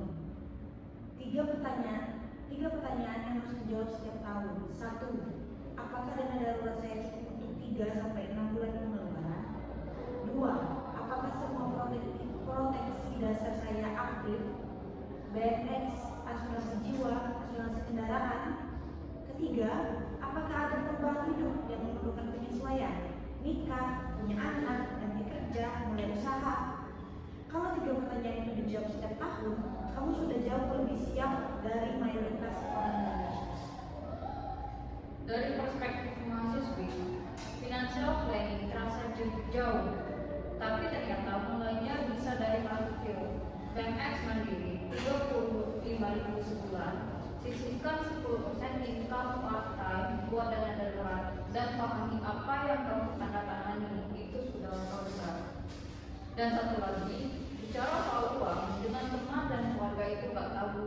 Justru sharing pengalaman seperti yang kita lakukan di video ini bisa menyelamatkan orang dari kesalahan finansial. Nah, sekarang kita semua sudah tahu asuransi adalah bagian penting dari piramida keuangan, tetapi bukan satu-satunya. Dana darurat, manajemen utang, investasi, dan gaya hidup sehat, semuanya harus berjalan bersamaan. Asuransi tanpa dana darurat itu rapuh, dana darurat tanpa asuransi itu terbatas. Keduanya saling melengkapi. Agen bukan cuma produk, agen baik menyelamatkanmu dari produk buruk. Cek kode agen AAJI di AAJI or ID dan jadilah nasabah yang membaca polis. Cek kontrak kerja kamu, pastikan ada BPS, kesehatan dan ketenagakerjaan. Jangan terlalu happy dengan gaji tinggi tapi nggak ada potensi. Tanya HR kalau nggak jelas. Jangan nunggu tua buat mulai asuransi. Asuransi termurah di usia muda. BPJS dulu, lalu term murni. Skip unit link. Masa depan 40 tahun lagi dimulai dari keputusan hari ini. Asuransi adalah ilmu yang bisa dipelajari. Jangan biarkan stigma menghalangi kalian memahami instrumen keuangan ini. Pengetahuan adalah proteksi pertamamu. Asuransi itu kayak sabuk pengaman, berharap gak pernah perlu pakai, tapi kalau perlu pengen itu ada dan berfungsi. Keluarga, masa depan, usaha kalian, semuanya layak dapat perlindungan yang tepat. Diversifikasi, jangan semua telur di satu keranjang. Perusahaan sebesar apapun bisa kolaps. Saya buktinya. Sebar resiko. Kalau ada yang nawarin produk keuangan, jangan pernah tanda tangan saat itu juga. Minta waktu semalam, tanya anak, saudara, cari tahu di internet, satu malam bisa selamatkan uang puluhan juta. Buat sesama pekerja lepas, justru kamu yang paling butuh proteksi karena nggak ada yang backup. BMS Mandiri, BMS TK, BPU, asuransi swasta, auto debit supaya nggak lupa. Proteksi freelance itu survival. Wow. Kesehatan yang paling berharga adalah yang kamu jaga, bukan yang kamu obati. Asuransi terbaik adalah gaya hidup sehat, asuransi sehat. Jadilah konsumen kritis, laporkan pelanggaran ke OJK 157. Jangan diam. Satu laporan bisa selamatkan ratusan orang dari penipuan serupa. Beli TPL sekarang, motor 10.000 per tahun, mobil 250.000. Jangan tunggu kecelakaan baru beli. Saya sudah buktikan mahalnya nggak punya asuransi. Buat sesama pembisnis, asuransi adalah biaya operasional, bukan beban. Kendaraan, properti, karyawan, semuanya perlu diasuransikan. Satu kebakaran bisa hancurkan bisnis bertahun-tahun. BPJS bukan barang gratisan. Ini jaminan sosial yang setara. Pakai dengan benar, ikuti rujukan berjenjang, bayar iuran tepat waktu, laporkan pelayanan buruk. Asuransi itu berlapis, BMX itu pondasi, asuransi kantor itu comfort, asuransi pribadi itu kelengkapan, sesuaikan kemampuan bayar, dan review premi tiap 2-3 tahun sekali. Bye. I just had to let you know you're